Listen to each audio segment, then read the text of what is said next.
பிடிப்பு அதிகமா இருக்கும். ரத்தத்தினால் வரக்கூடிய சோகை அதிகமா இருக்கும்.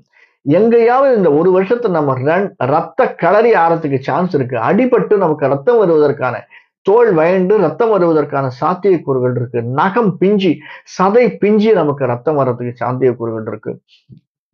அதே மாரி பல பேருக்கு நாசி துவாரத்திலிருந்து பிரஷர்னால ரத்தம் வருவதற்கு சாத்தியக்கூறுகள் அதிகமா இருக்கு.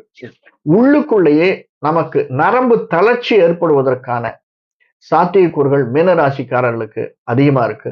இதெல்லாம் ஒரு சில உதாரணங்கள் தான். இதனால ஏற்படக்கூடிய செலவுகள் அப்படிங்கிறது நான் சொல்றேன். சாதாரணமாக நான் மைனஸ் பாயிண்ட் அவ்வளவா சொல்றதில்ல. ஏன்னா, நம்ம சில நல்ல விஷயங்கள் செஞ்சுட்டு வந்தாலே, நம்ம பிறவி யாரோ ஒருத்தன் நம்ம பிறக்க வச்சான். அவன் நம்மை ஒழுங்காக வழி நடத்துவான். அவனுக்கு நாம ஏதாவது பண்ணணும். இப்ப நமக்கு ஒருத்தர் வேலை வாங்கி தரார். அது அரசியல்வாதியா இருந்தா நம்ம பைசா குடுக்குறோம். நம்ம ஃப்ரெண்டா இருந்தா ஏதாவது ஒரு ஃப்ரெண்ட்ஷிப்